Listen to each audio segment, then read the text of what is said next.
ಉಡುಪಿ ಶಾಸಕ ಯಶ್ಪಾಲ್ ಸುವರ್ಣ ಅವರೇ, ನೀವು ರಾಹುಲ್ ಗಾಂಧಿ ಅವರ ಬಗ್ಗೆ ಮಾತಾಡೋದು ಆಮೇಲೆ ನೀವು ಮೊದಲು ಬಂದ ದಾರಿಯನ್ನು ನೀವು ನೋಡ್ಕೊಳ್ಳಿ. ನೀವು ಹಿಂದೆ ಇದ್ದ ಸ್ಥಿತಿಗತಿಗಳು, ನೀವೇ ಒಂದು ಈ ರಾಜಕೀಯ ವ್ಯವಸ್ಥೆಗೆ ಹೇಗೆ ಬಂದ್ರಿ ಅನ್ನೋದ್ರ ಬಗ್ಗೆ ನೀವು ತಿಳ್ಕೊಳ್ಳಿ. ರಾಹುಲ್ ಗಾಂಧಿ ಒಂದು ದೇಶಕ್ಕೆ ಸ್ವಾತಂತ್ರ್ಯ ತಂದು ಕೊಟ್ಟಂತ ವಂಶದಿಂದ ಬಂದವರು. ನೀವು ಎಲ್ಲಿಂದ ಬಂದ್ರಿ ಅಂತ ತಿಳಿದುಕೊಳ್ಳಿ. ಪ್ರಥಮವಾಗಿ ಏನು, ರಾಹುಲ್ ಗಾಂಧಿ ಅವರನ್ನ ಧ್ವಂಸ ಮಾಡ್ತೀರಿ ನೀವು. ನಿಮ್ಗೆ ಅಷ್ಟು ಶಕ್ತಿ ಇದೆಯಾ? ನಿಮ್ಗೆ ರಾಹುಲ್ ಗಾಂಧಿ ಪಕ್ಕದಲ್ಲಿ ಕೂತ್ಕೊಳ್ಳೋ ಯೋಗ್ಯತೆ ಕೂಡ ಇಲ್ಲ. ನೀವು ಹೇಗಿದ್ದವರು ಇವತ್ತು ಹೇಗೆ ಆಗಿದ್ದೀರಿ ಅಂತ ಉಡುಪಿ ಜನತೆಗೆ ಸಂಪೂರ್ಣವಾಗಿ ಗೊತ್ತಿದೆ. ನಿಮ್ಮ ಮಾನಸಿಕತೆಯನ್ನು ನೀವು ಬದಲು ಮಾಡಿಕೊಳ್ಳಿ. ಯಾರನ್ನು ಕೂಡ ಧ್ವಂಸ ಮಾಡುವುದಾಗ್ಲಿ, ದ್ವೇಷ ಭಾಷಣ ಮಾಡುವುದಾಗ್ಲಿ, ಕೋಮಗಲಭೆ ಎಬ್ಬಿಸುವುದಾಗ್ಲಿ, ಇದು ನಮ್ಮ ಉಡುಪಿ ಜಿಲ್ಲೆಗೆ ಒಂದು ಸಂಸ್ಕಾರ ಸಂಸ್ಕೃತಿಗೆ ಸರಿಯಾದಂತ ವಿಚಾರಧಾರೆಗಳಲ್ಲ. ಇದು ನಿಮ್ಮ ಗಮನದಲ್ಲಿ ಇರಲಿ. ಹಾಗೆ ಪ್ರಕಾಶ್ ರೈ ಅವರು ಕೂಡ ಉಡುಪಿ ಜಿಲ್ಲೆಗೆ ಬಂದ್ರೆ ಅವರನ್ನ ಸಮುದ್ರಕ್ಕೆ ಹಾಕಿ ನೀರಿಗೆ ಆಹಾರ ಮಾಡ್ತೀವಿ ಅಂತ ಹೇಳ್ತೀವಿ. ಈ ರೀತಿಯ ಪ್ರಚೋದನಕಾರಿ ಹೇಳಿಕೆಗಳನ್ನು ನೀಡಿ ನೀವೇನು ಉಡುಪಿ ಜಿಲ್ಲೆಯ ಶಾಸಕರಾಗಿ ಅವರನ್ನ ಮೆಚ್ಚಿಸಿಕೊಳ್ಳುದು, ಬಿಜೆಪಿ ಅವರ ಮೆಚ್ಚಿಸಿಕೊಳ್ಳುವ ಕೆಲಸಕ್ಕೆ ಕೈ ಹಾಕುವುದಿತ್ತಲ್ಲ, ಇದು ಒಂದು ರೀತಿಯ ದುರಂತ.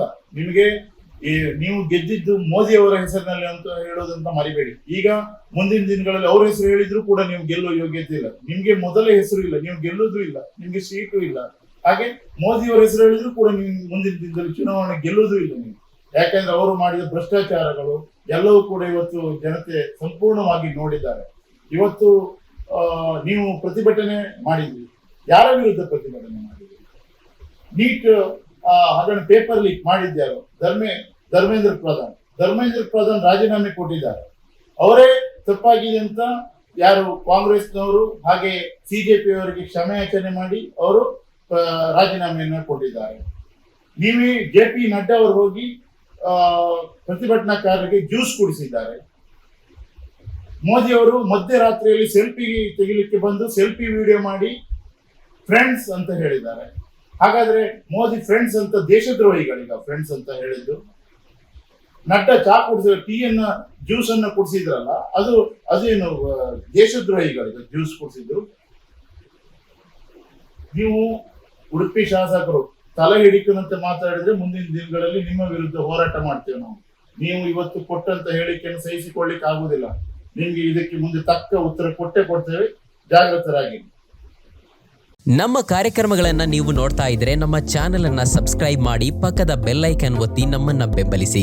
ಹಾಗೆ ನಮ್ಮ ಕಾರ್ಯಕ್ರಮಗಳನ್ನ ಲೈಕ್ ಮಾಡಿ, ಕಮೆಂಟ್ ಮಾಡಿ, ಅದನ್ನ ಬೇರೆಯವರಿಗೂ ವಾಟ್ಸ್ಆಪ್ ಮೂಲಕ ಶೇರ್ ಮಾಡಿ.